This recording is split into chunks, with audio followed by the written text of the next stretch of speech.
بوسویلا نظر پھرتے ہیں، پھر تم قیامت کے دن اپنے رب کے پاس جھگڑو گے۔ اس سے پہلے والی آیات میں یہ ذکر ہوا تھا کہ جو شرک کرتے ہیں وہ کتنے گھاٹے کا سودا کرتے ہیں، ایک نہ ایک دن مر کر سب کو اللہ کی بارگاہ میں جانا ضرور ہے۔ اب یہ ارشاد ہو رہا ہے کہ پھر تم قیامت کے دن اپنے رب کے پاس جھگڑو گے۔ اللہ تبارک و تعالیٰ کی بارگاہ میں قیامت کے دن یہ جھگڑا کیسا جھگڑا ہوگا، اس کے بارے میں مفسرین نے کچھ تفصیلات بیان کی ہیں کہ انبیاء کرام علیہم الصلاۃ والسلام اور ان کی امتوں میں ایک تو جھگڑا ہوگا، یعنی انبیاء کرام علیہم السلام کہیں گے کہ ہم نے اپنی امتوں کو اللہ تبارک و تعالیٰ کے احکام پہنچائے تو امتوں نے انکار کر دیا،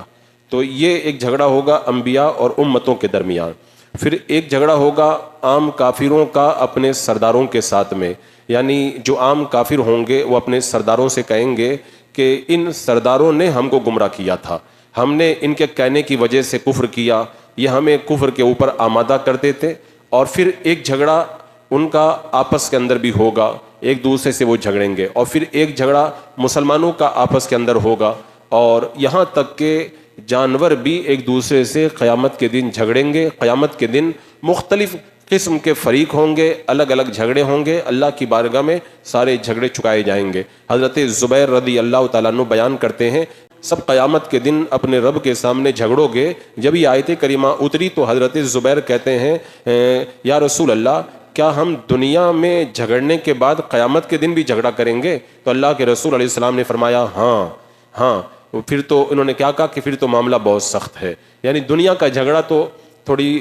زیادہ سے زیادہ بندہ جو ہے وہ مار پیٹ کر لے گا، کورٹ کچہری کر لے گا، یہ سب کر کے دنیا کا جھگڑا تو ختم ہو، لیکن اللہ تبارک و تعالیٰ کی بارگاہ میں جو جھگڑا ہوگا پھر وہ بڑا سخت جھگڑا ہوگا، جیسا کہ حضرت ابو ہریرہ رضی اللہ تعالیٰ عنہ بیان فرماتے ہیں اللہ کے رسول صلی اللہ تعالیٰ علیہ وسلم نے فرمایا کیا تم جانتے ہو کہ مفلس کون ہے؟ صحابہ کرام نے کہا کہ ہمارے نزدیک تو مفلس وہ ہے جس کے پاس کوئی درہم ہو، نہ کوئی سامان ہو، کچھ بھی نہ ہو۔ تو میرے آقا صلی اللہ علیہ وسلم نے فرمایا کہ میری امت میں مفلس وہ شخص ہے جو قیامت کے دن نمازیں، روزے اور زکوٰۃ لے کر آئے گا، اور اس نے کسی کو گالی دی ہوگی، تہمت رکھی ہوگی، کسی کا مال کھایا ہوگا، خون بہایا ہوگا، مارا ہوگا، پھر اس کو جو ہے اس کی نیکیاں دے دی جائیں گی، اور اس کو بھی ان نیکیوں کو دینے کے بعد میں اگر کچھ حقوق اگر باقی رہ جائیں گے تو ان کے گناہ، یعنی جن پر اس نے ظلم کیا تھا ان کے گناہ اٹھا کر کے اس کے اوپر ڈالے جائیں گے، اور پھر اس کو جہنم کے اندر پھینک دیا جائے گا۔ تو قیامت کے دن کا جو جھگڑا ہوگا بڑا سخت جھگڑا ہوگا۔ یہاں پہ تو معمولی جھگڑا ہوتا ہے، وہاں پہ جس نے ظلم کیا ہے پہلے تو اس کی نیکیاں لی جائیں گی اور نیکیاں ختم ہو جائیں گی، اور جو حق تھا وہ باقی رہ جائے گا، تو جس پر ظلم ہوا ہے اس کے گناہ اس ظالم کے اوپر لادے جائیں گے، اتنا سخت جھگڑا ہوگا۔ اور حضرت ابو ہریرہ رضی اللہ تعالیٰ عنہ کہتے ہیں اللہ کے رسول صلی اللہ تعالیٰ علیہ وسلم نے فرمایا جس شخص نے کسی دوسرے شخص کی عزت یا اس کی کسی بھی چیز پر ظلم کیا وہ آج ہی معاف کرا لے، اس سے پہلے کہ وہ دن آئے جس میں اس کے پاس میں درہم اور دینار نہیں ہوں گے، اور اگر اس کے پاس کوئی نیک عمل ہوگا تو اس کے ظلم کے برابر اس سے وہ نیک عمل لے لیا جائے گا، اور اگر اس کے پاس میں نیک عمل نہیں ہوگا تو جس پر اس نے ظلم کیا ہے اس کے گناہ اس کے اوپر لاد دیے جائیں گے۔ تو یہ آدمی کو چاہیے کہ دنیا میں جو بھی اپنے معاملات ہیں وہ بیٹھ کر کے ختم کر لے، جو حق ہے وہ حق ادا کر دے، ورنہ قیامت میں جب اللہ کی بارگاہ میں جھگڑے پیش ہوں گے تو پھر وہ قیامت میں یہ سونا چاندی اور نوٹ روپیہ یہ کرنسی نہیں چلتی ہے، قیامت میں تو وہ نیکیوں کی کرنسی چلتی ہے، تو وہاں پر جب حساب کتاب ہوگا تو نیکیوں کے اعتبار سے ہوگا، یہ پیسہ کاغذ سونا چاندی کے اعتبار سے حساب وہاں پر نہیں ہوگا۔ حضرت عامر رضی اللہ تعالیٰ عنہ بیان کرتے ہیں قیامت کے دن سب سے پہلے دو پڑوسی جھگڑا کریں گے، یعنی اگر پڑوسیوں کے معاملات کے اندر بھی کسی نے ظلم کیا ہے تو پھر وہاں پر وہ بھی اپنا جھگڑا اللہ کی بارگاہ کے اندر پیش کریں گے۔ اب آج کل تو یہ چیزیں بڑی عام ہو چکی ہیں، اپنے پڑوسیوں پر ظلم کرنا، ان کے ساتھ میں بدتمیزی سے پیش آنا، قیامت کے دن یہ جھگڑے بھی اللہ کی بارگاہ میں پیش ہوں گے۔ اور حضرت عامر کہتے ہیں رسول اللہ صلی اللہ علیہ وسلم نے فرمایا قیامت کے دن ظالم حاکم کو لایا جائے گا اور اس کی رعایا اس سے جھگڑا کرے گی اور وہ اس پر غلبہ حاصل کر لے گی، پھر اس سے کہا جائے گا تم جہنم کے اندر داخل ہو کر کے جہنم کو بھر دو، یعنی یہ رعایا تمہارے پاس آئی ہے اپنا جھگڑا چکانے کے لیے، اب تم یہاں پر جو ان پر ظلم کیے تھے اس کے بدلے کے اندر تمہیں جہنم کے اندر ڈال دیا جائے گا۔ اور حضرت ابو ہریرہ رضی اللہ تعالیٰ عنہ کہتے ہیں رسول اللہ صلی اللہ تعالیٰ علیہ وسلم نے فرمایا قیامت کے دن ضرور حقداروں کو ان کے حقوق ادا کیے جائیں گے، یہاں تک کہ سینگ والی بکری سے بے سینگ کی بکری کا بدلہ بھی دلوایا جائے گا۔ جانور کو جب سینگ ہوتے ہیں تو بیچارے جو بے سینگ کا جانور ہے اس کو جب وہ مار دیتا ہے تو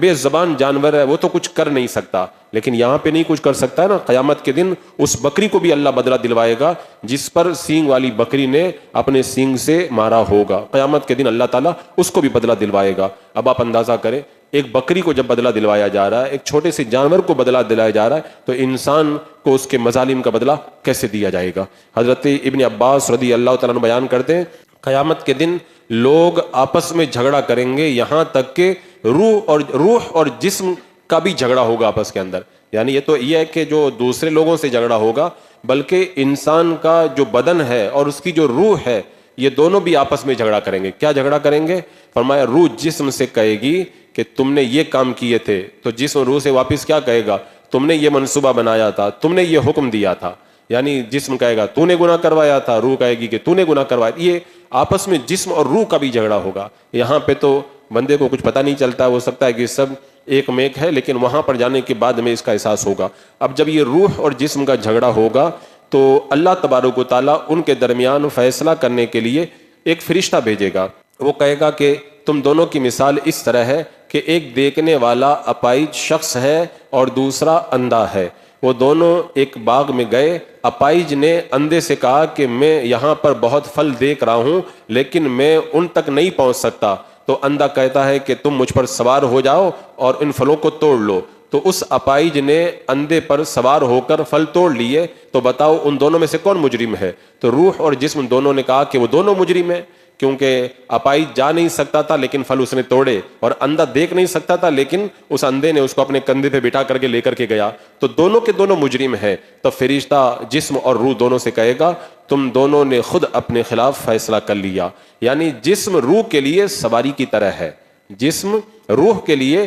سواری کی طرح ہے اور روح یہ سوار کی طرح ہے، یعنی دنیا کے اندر یہ ہماری روح ہمارے جسم کے اوپر سوار ہے، اگرچہ روح خود نہیں کر رہی ہے، جسم کر رہا ہے، لیکن اس سواری پر بیٹھ کر کے کر رہا ہے۔ تو جس طرح سے اوپر بیٹھنے والا مجرم ہے ایسے ہی اس کو سوار کرنے والا بھی مجرم ہے، تو کہا جسم کا بھی جرم ہے اور روح کا بھی جرم ہے، دونوں کے خلاف پھر فیصلہ سنا دیا جائے گا۔ اب آپ اندازہ لگائیں کہ جسم اور روح کے درمیان جب جھگڑا ہو جائے گا تو دوسرے جھگڑوں کا عالم کیا ہوگا۔ حضرت عبداللہ ابن عباس رضی اللہ تعالیٰ عنہ بیان کرتے ہیں سچے کا جھوٹے سے اور مظلوم ظالم سے، ہدایت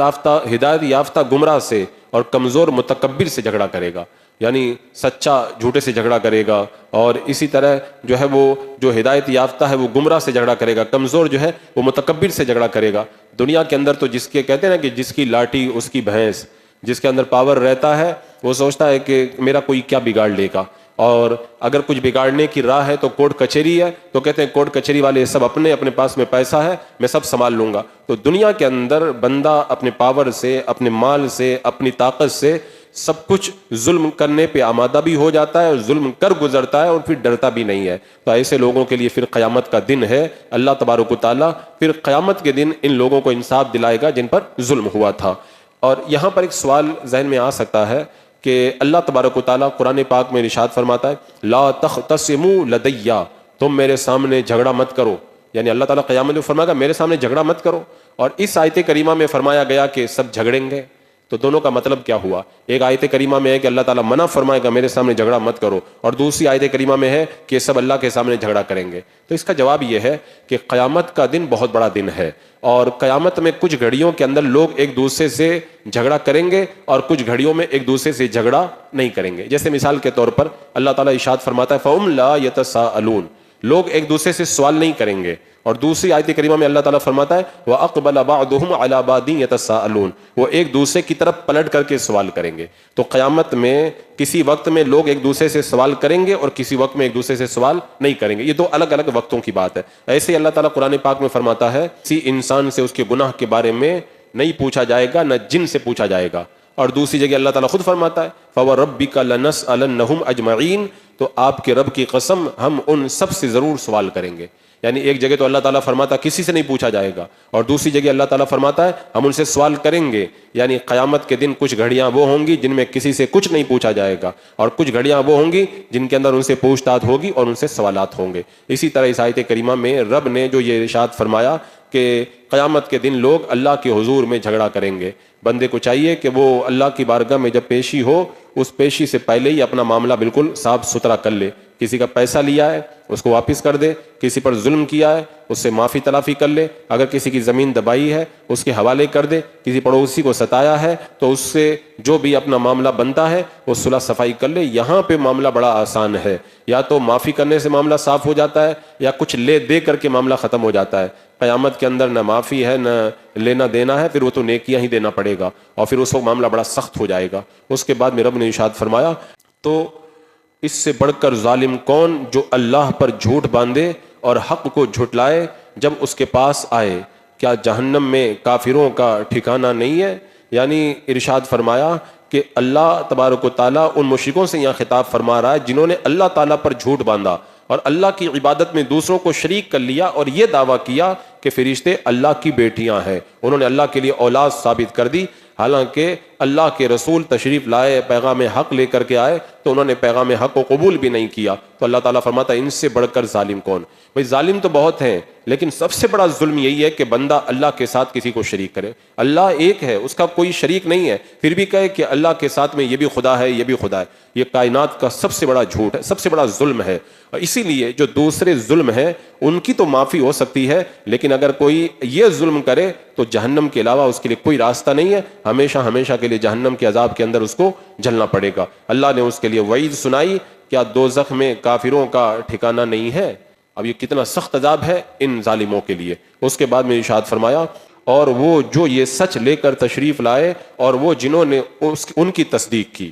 سچ لے کر کے تصدیق لائے اس سے مراد ہے میرے آقا صلی اللہ تعالیٰ علیہ وسلم, اور جنہوں نے اس سچ کی تصدیق کی اس سے مراد ہے حضرت سیدنا ابو بکر صدیق رضی اللہ تعالیٰ عنہ. یہ ایک تفسیر ہے جو علماء کرام مفسرین جمہور نے بیان کی ہے, ورنہ اس کی اور بھی تفسیر ہے. ایک تفسیر یہ ہے کہ سچ سے مراد ہے لا الہ الا اللہ, اور سچ لانے والے اور تصدیق کرنے والے سرکار دو عالم صلی اللہ تعالیٰ علیہ وسلم, کیونکہ سب سے پہلے لا الہ الا اللہ اللہ کے رسول علیہ السلام ہی نے کہا. کیونکہ میرا قیامت کے دن اللہ نے جب ساری روحوں کو جمع کیا تھا کہا تھا الست بربکم, کیا میں تمہارا رب نہیں ہوں. تو ان روحوں نے جواب دیا تھا قالوا بلا, کیوں نہیں تو ہمارا رب ہے. تو ان جواب دینے والوں میں سب سے پہلے جس عظیم روح نے جواب دیا تھا وہ میرے آقا صلی اللہ علیہ وسلم کی روح تھی, تو تصدیق کرنے والے. اور حضرت علی رضی اللہ تعالیٰ عنہ کہتے ہیں سچے دین کو لانے والے رسول اللہ صلی اللہ علیہ وسلم ہیں, اور تصدیق کرنے والے حضرت ابو بکر صدیق رضی اللہ تعالیٰ عنہ. اور ایک تفسیر حضرت قتادہ نے کی ہے سچ سے مراد ہے قرآن مجید, اور تصدیق کرنے والے ہیں تمام مسلمان. بہرحال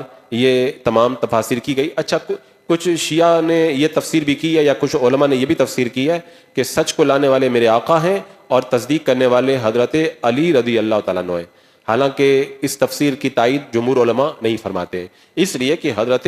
ابو بکر کا مراد لینا زیادہ واضح ہے, کیونکہ سب سے پہلے حضرت ابو بکر نے میرے آقا علیہ السلام کے نبی ہونے کی تصدیق کی, اور وہ سب سے پہلے تصدیق کرنے والے اور امت میں سب سے افضل ہے. حضرت ابو بکر سے افضل اس امت کے اندر کوئی نہیں ہو سکتا ہے. اور فرمایا کہ یہی متقی ہے, یعنی جن لوگوں نے سچے دین کی تصدیق کی یہی متقی ہے, یعنی کفر و شرک سے پرہیز کر کے ایمان لا کر انہوں نے اپنے تقوی کے اوپر مہر لگا دی, اور اللہ تبارک و تعالیٰ نے ان کے تقوی کو یہاں پر بیان فرمایا. اور اس کے بعد میں اللہ نے ان کا انعام بیان کیا. انعام کیا ملے گا ان کو؟ ان کے لیے ہے جو وہ چاہیں اپنے رب کے پاس, نیکوں کا یہی صلہ ہے. یعنی یہ تصدیق کرنے والے ایمان لانے والے اللہ ان کو کیا دے گا؟ جو چاہیں گے اللہ وہ عطا فرما دے گا. اور جنت کی نعمتیں اللہ تبارک و تعالیٰ ان کو عطا کرے گا. اب ان نعمتوں کا بندہ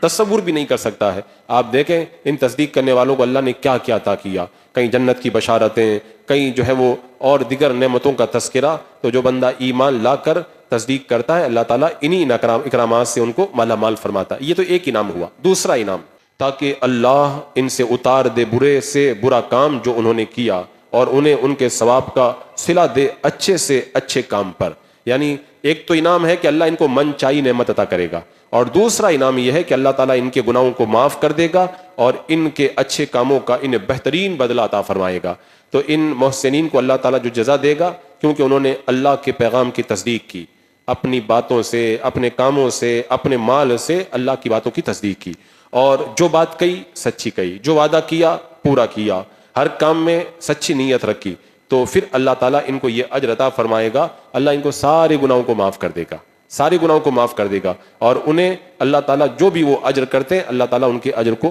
ان کے جو نیک کام ہے ان کو اللہ تعالیٰ قبول فرمائے گا, ان پر اجر دے گا. یعنی بندہ جب کوئی نیک کام کرتا ہے تو یقین نہیں ہوتا ہے کہ پتہ نہیں وہ قبول ہوا کہ نہیں ہوا, لیکن یہ وہ مقدس جماعت ہے جن کے نیک کاموں کے قبول ہونے کی بشارت اللہ تبارک و تعالیٰ نے اس آیت کریمہ کے اندر عطا فرمائی. بسم اللہ الرحمن الرحیم. اپنے محبوبین کے صدقے میں اعمال صالحہ کی توفیق عطا فرما, ہر گناہ ہر برائی سے محفوظ و معمون فرما, ایمان پر زندگی ایمانی پر خاتمہ نصیب فرما. ربنا تقبل منا انك انت السميع العليم وتب علينا انك انت التواب الرحيم. ان الله وملائكته يصلون على النبي يا ايها الذين امنوا صلوا عليه وسلموا تسليما.